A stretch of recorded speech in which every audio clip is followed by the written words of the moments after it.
Buongiorno from Trieste in Italy. This is Travelcaster, the travel pod that takes you there. In this season, we're taking a Eurail trip. We've travelled from London to Paris, down to Nice in France. Then we visited the city of Turin in Italy.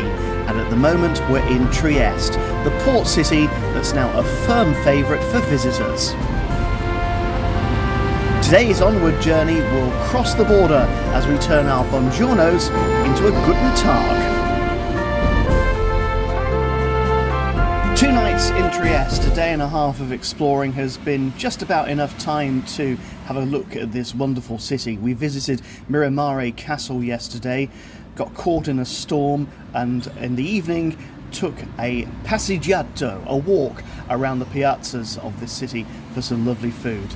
Today's journey is going to take us north into Austria to the town of Villach.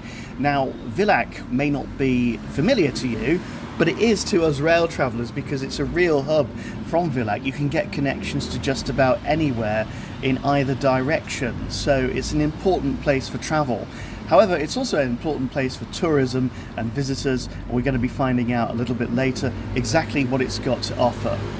Now, today's journey is going to take just over 4 hours, but that involves a 90-minute stopover in the city of Udine in northern Italy, so in total the journey's just over 2.5 hours.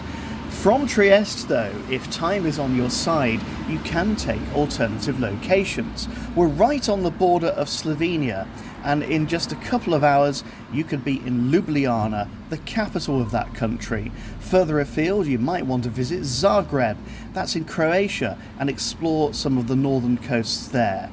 Now, at the time of recording this podcast, the war in Ukraine is still going on, but that shouldn't put you off visiting the rest of Eastern Europe.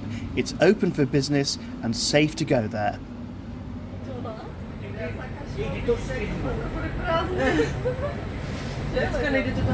Well, we've climbed up from the coast now, and we've just passed through Gorizio station, right on the Italian-Slovenian border.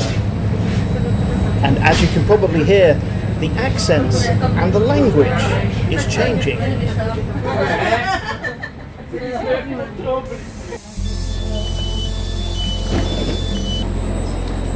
And here we are at the transfer point for the day, Udine.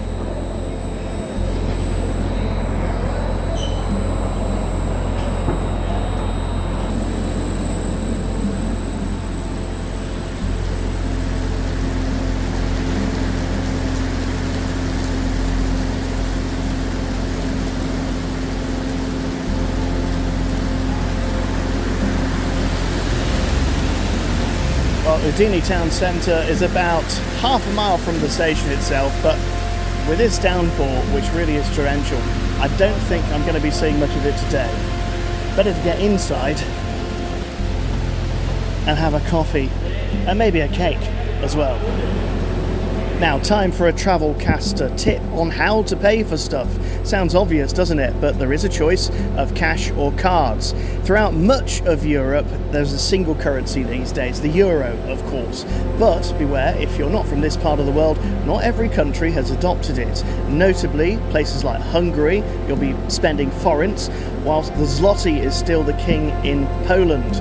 Also, if you're visiting some of the more northern regions of Scandinavia, most of those use their own currency, as of course does Great Britain, the Great British Pound, if you're not from the UK. Fortunately, most places right across Europe now take card payments, which should make things easier for you. Now, my tip is if you have a debit or a credit card, go for the credit card instead. Your purchases are protected, which means if anything goes wrong, you'll usually get a refund. Another thing to note is that some places will offer you to pay the bill in either the local currency or your home currency. Always pay in the local currency. That way you are guaranteed a rate from the central bank and you won't pay any extra charges. Bear in mind, of course, if you are using a credit card, you have to pay the regular interest charges, so if you're travelling for any length of time, consider paying it off as you go.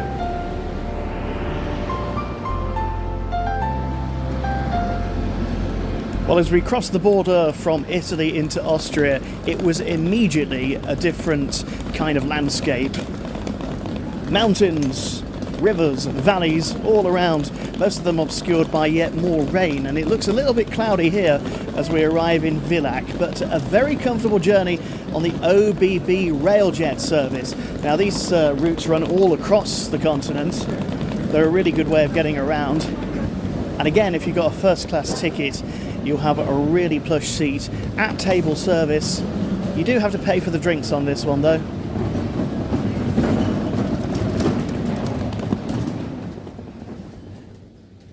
Well, it was about a 10-minute walk from the train station to the centre of Villach, where my hotel is, the Hotel Golden S Lamb. It is quite a nice boutique setup. In fact, my room is so big, I may well need a map. I mean, this echo that you can hear demonstrates the size of the bathroom itself. And if we walk out here, we've got a lovely balcony where, you know, perhaps I can have a beer later, or breakfast in the morning, or something else in the pouring rain.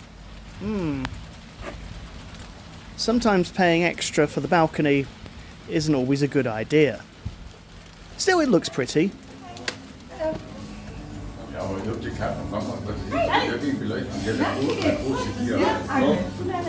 Sadly, that heavy rain has returned. In fact, we've had non-stop thunder all afternoon, so it's time to take shelter. And a good place to start your evening is in the Turmstubel bar. You'll find it tucked away just behind St. Jacob's Church. That's the big one in the city centre. Hidden in an alleyway, you can drink your fill of craft beers, including a Pilsner from the Herta Brewery, just 80 kilometres from Villach.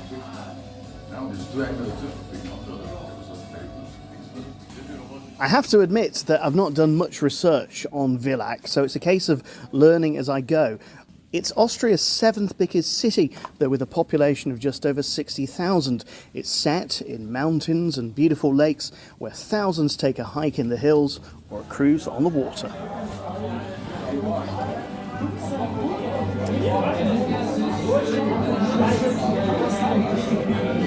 Well, it turns out that Villach is rather good for bar hopping. Ledererstrasse is something of a party street, if that's your thing, but look a bit further to find the hidden gems. Just a couple of blocks from the river, you'll find Luque, a cellar bar with a laid-back vibe. It's got to be said, it's a slightly younger crowd, but welcoming to everyone. And it's open late. Also, it does really good Guinness.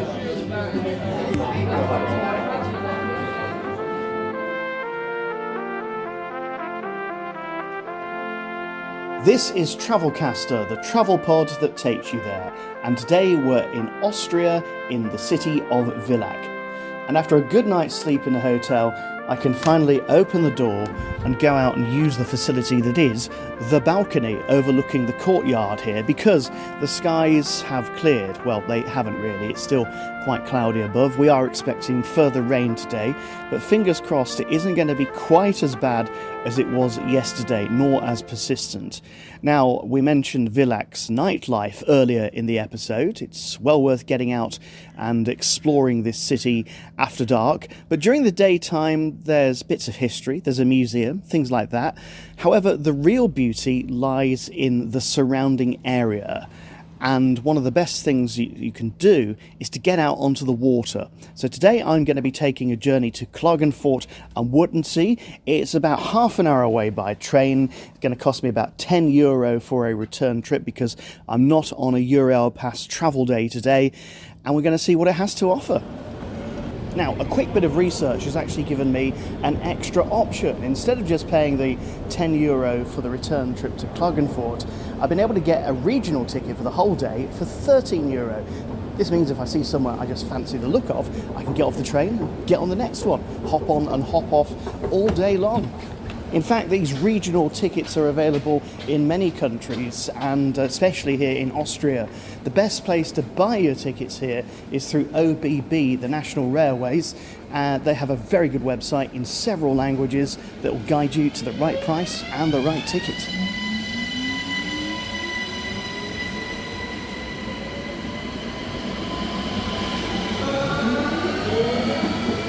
So, just a few stops away from Klagenfurt, we've landed at Villach on Wörthersee, a small village by the lake.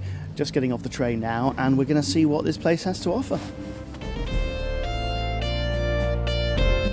You're listening to Travelcaster, the travel pod that takes you there. Today we're in Austria, in Villach and the Wörthersee area. If you'd like to find out more about how we got here and things to do when you arrive, just head to travelcaster.blog, where you'll see loads of information and tips.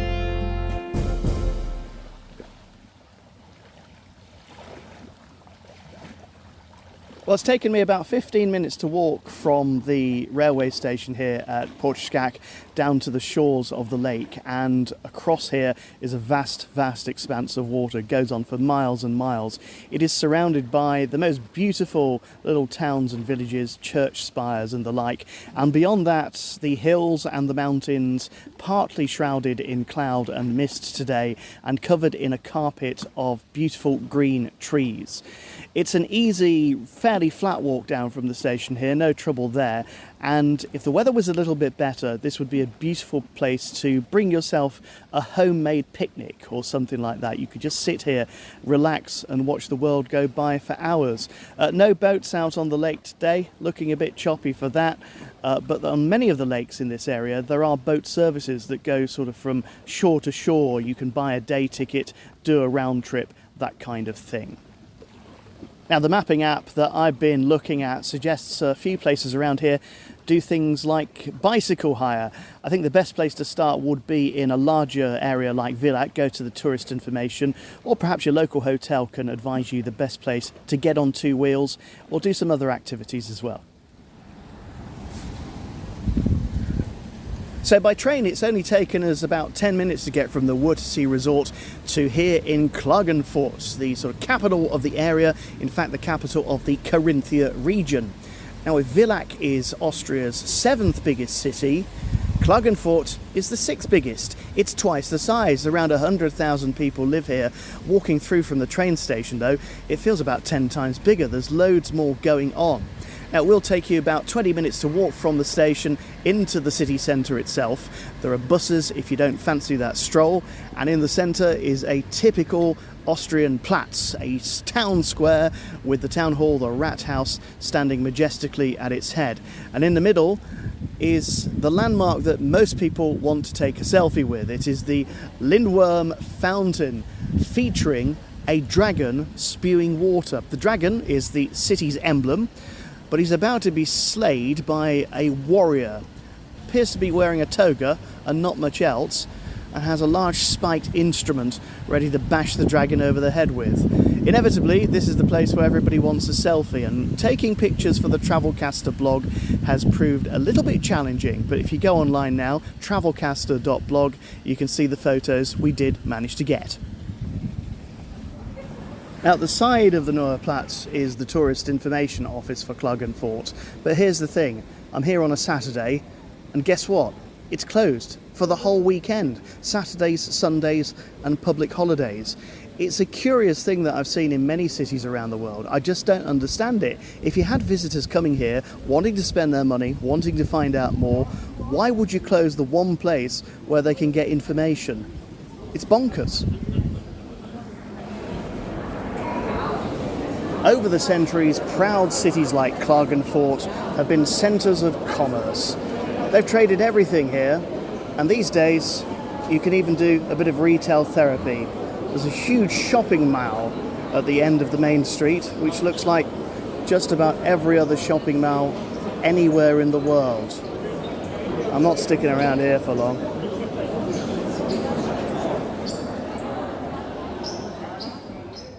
Now, Klagenfurt has plenty of other options to keep you entertained for a few hours. There are a couple of museums and galleries, there's even a theatre, and lots of places to get some inspiration if you want to go for a hike into the Alps.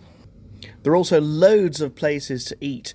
I took lunch at the Start Cafe in the Altenplatz. Very nice cheese toasty, actually, and good value for money given it was in the city centre. Now, a bit earlier in this episode of Travelcaster, we talked about how to pay and the fact that in much of Europe you can use your card. Well, actually here in Austria it's turned out to be a bit of a mixed bag because many bars, especially the smaller establishments, prefer you to pay in cash. So it is worth you having a few euros to spare and maybe finding an ATM that's compatible with your card. You may well be charged some local fees for withdrawing money as well. So that's just about going to wrap it up for this episode of Travelcaster from Villach in Austria. We travelled here from Trieste in Italy, and our Eurail adventure continues in the next edition when we'll be taking a trip from Austria over to Germany and the city of Stuttgart.